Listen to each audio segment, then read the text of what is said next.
Abdullah bin Jahsy adalah putra bibi Rasulullah, Umaymah binti Abdul Muthalib. Di samping itu, ia juga ipar Rasulullah, karena saudara perempuannya, Zainab binti Jahsy adalah istri baginda Rasulullah. Abdullah bin Jahsy memeluk agama Islam, sebelum Rasulullah menjadikan rumah Al-Arqam sebagai pusat dakwah. Karena itu, ia termasuk di antara sahabat yang pertama masuk Islam. Ketika Rasulullah mengizinkan para sahabat untuk hijrah ke Madinah, Abdullah bin Jahsy tercatat sebagai orang kedua yang hijrah, yaitu setelah Abu Salamah. Bagi Abdullah bin Jahsy, hijrah ke Madinah bukanlah pengalaman yang baru. Sebelumnya ia pernah hijrah ke Habasyah. Hanya saja, kali ini ia bersama istri, anak-anak dan keluarganya yang terdekat. Setelah mereka keluar dari kota Mekah, kampung halaman mereka yang ditinggal terlihat sepi. Saat itulah para pembesar Quraisy berpatroli memeriksa sudut-sudut kota Mekah. Pimpinan mereka, Abu Jahal, segera mendatangi perkampungan Bani Jahsy dan mendapatkan rumah Abdullah bin Jahsy dalam keadaan kosong. Melihat harta kekayaan yang ada di rumah tersebut, muncul sifat tamak Abu Jahal. Ia pun mengambil seluruh harta tersebut dan merampasnya. Tak terkecuali juga harta benda keluarganya yang lain. Ketika Abdullah bin Jahsy mengetahui hal itu, ia segera mengadu kepada Rasulullah. Rasulullah menjawab, "Ya Allah akan menggantinya dengan rumah yang paling baik di surga." Abdullah bin Jahsy merasa tentram tinggal di Madinah, setelah ditempa dengan berbagai penderitaan selama hijrah ke Habasyah. Dia merasa damai bersama saudara-saudara se-Islam kaum Ansyar, setelah mengalami tekanan berat di tengah-tengah kaumnya sendiri.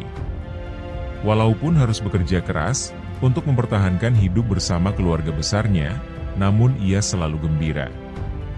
Untuk membentuk laskar Islam, Rasulullah memilih 8 orang yang dipandangnya mampu dalam berperang. Di antara mereka adalah Abdullah bin Jahsy dan Sa'ad bin Abi Waqqas.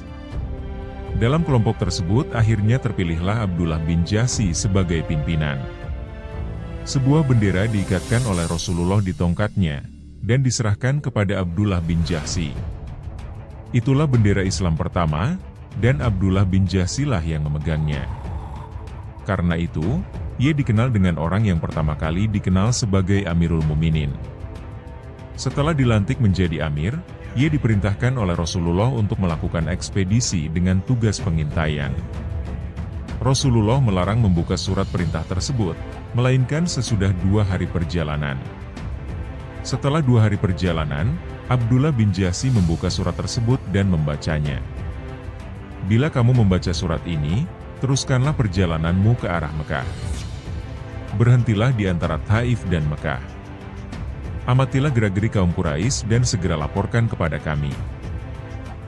Sesuai dengan perintah Rasulullah, Abdullah bin Jahsy meneruskan perjalanannya dan tiba di Nahlah. Di tempat tersebut, mereka mempersiapkan pos pengintaian. Ketika mereka tengah bersiap-siap, tiba-tiba dari kejauhan, terlihat sekelompok kabilah Quraisy yang terdiri dari 4 orang, yaitu Amr bin Hadrami, Hakam bin Kaisan, Utsman bin Abdullah dan Al-Mughirah bin Abdullah. Mereka membawa barang dagangan seperti kulit, anggur, dan sebagainya. Abdullah bin Jahsy bermusyawarah dengan pasukannya. Apakah pasukan itu akan diserang atau tidak? Saat itu hari terakhir bulan haram. Jika mereka melakukan penyerangan, berarti melanggar kehormatan bulan haram, dan mengundang kemarahan seluruh bangsa Arab. Jika mereka dibiarkan lewat, mereka masuk ke tanah haram Mekah, berarti membiarkan mereka masuk ke tempat aman, karena di sana dilarang berperang. Akhirnya mereka memutuskan untuk menyerang, dan merampas harta kabilah itu. Mereka berhasil menewaskan seorang anggota rombongan Quraisy. 2 orang tertawan dan seorang lagi melarikan diri. Abdullah bin Jahsy dan pasukannya membawa harta rampasan, dan 2 orang tawanan ke Madinah. Begitu tiba di hadapan Rasulullah, beliau langsung marah, karena Abdullah bin Jahsy dan pasukannya bertindak di luar perintah. Beliau bersabda, "Demi Allah, saya tidak memerintahkan kalian menyerang, merampas, menawan, apalagi membunuh. Saya hanya memerintahkan kalian supaya mencari berita mengenai orang-orang Quraisy, mengamati gerak-gerik mereka kemudian melaporkan kepada saya.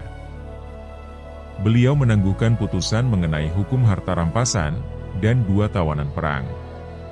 Sementara menunggu keputusan Allah, Abdullah bin Jahsy dan pasukannya diberhentikan.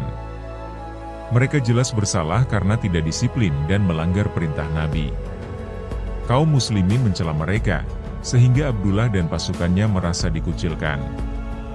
Kedamaian yang mereka nikmati, bertukar dengan kegelisahan dan penyesalan. Kesedihan dan penyesalan tersebut semakin mencekam, ketika mereka mengetahui kaum Quraisy menggunakan kesempatan itu, untuk menekan Rasulullah dan kaum muslimin. Mereka menggembar-gemborkan di kalangan kabilah-kabilah Arab, bahwa kaum muslimin menghalalkan bulan haram, dengan pertumpahan darah dan perampasan harta. Abdullah bin Jahsy menyadari, kecerobohannya itu telah memberikan peluang ampuh bagi kaum Quraisy, untuk merangkul kabilah-kabilah Arab, guna memusuhi kaum muslimin. Bahkan, tidak menutup kemungkinan, akan mengundang agresi mereka secara fisik. Tidak dapat dibayangkan, bagaimana beratnya beban moral yang ia tanggung. Namun demikian, imannya tetap tegar. Dia selalu beristighfar dan mohon ampun kepada Allah. Akhirnya, Allah memberikan kabar gembira kepada mereka dengan firman-Nya. Mereka bertanya kepadamu Muhammad, tentang berperang pada bulan haram. Katakanlah, berperang pada bulan haram adalah dosa besar. Tetapi, menghalangi manusia dari jalan Allah, kafir kepadanya, menghalangi masuk ke Masjidil Haram dan mengusir penduduk dari sekitarnya lebih besar dosanya di sisi Allah. Setelah ayat tersebut turun, tenanglah hati Rasulullah. Harta rampasan disita untuk Baitul Mal, dan kedua tawanan diminta tebusan. Rasulullah setuju dengan apa yang telah dilakukan oleh Abdullah bin Jahsy dan pasukannya. Karena peristiwa itu, dalam sejarah tercatat bahwa harta rampasan tersebut, sebagai harta rampasan pertama dalam Islam. Musuh yang mereka bunuh, adalah musyrik pertama yang tertumpah darahnya di tangan kaum muslimin. Bendera pasukan mereka pun, adalah bendera Islam pertama kali yang diikatkan Rasul. Amir atau komandan pasukan, Abdullah bin Jahsy adalah orang pertama yang dipanggil Amirul Mukminin. Ketika terjadi Perang Badar, Abdullah ikut berjuang bersama kaum muslimin. Dalam peperangan itu ia cedera cukup parah. Pada saat Perang Uhud, terjadi sebuah peristiwa yang dialami oleh Abdullah bin Jahsy dan Sa'ad bin Abi Waqqas. Saat itu, keduanya berada di sebuah tempat yang agak terpencil. Sa'ad bin Abi Waqqas berdoa, "Ya Allah, pertemukanlah aku dengan musuh yang paling buas dan jahat. Aku akan berkelahi melawannya, dan berilah aku kemenangan." Abdullah bin Jahsy mengamini doa tersebut, seraya menambahkan, "Ya Allah, pertemukanlah aku dengan musuh yang jahat dan buas. Aku akan berkelahi melawannya dan aku tewas di tangannya." Dia kemudian memotong hidung dan telingaku. Ketika Perang Uhud berakhir, ternyata Allah mengabulkan doanya. Para sahabat menemukan jasadnya tewas persis seperti doanya. Hidung dan telinganya buntung, serta tubuhnya digantung dengan seutas tali. Allah memuliakannya dengan pahala syahid bersama Hamzah bin Abdul Muttalib. Keduanya gugur dan dimakamkan dalam satu kubur. Air mata Rasulullah mengalir membasahi kubur mereka, menambah harumnya darah syahid yang tertumpah melumuri jasad. Semoga Allah meridai mereka. Amin.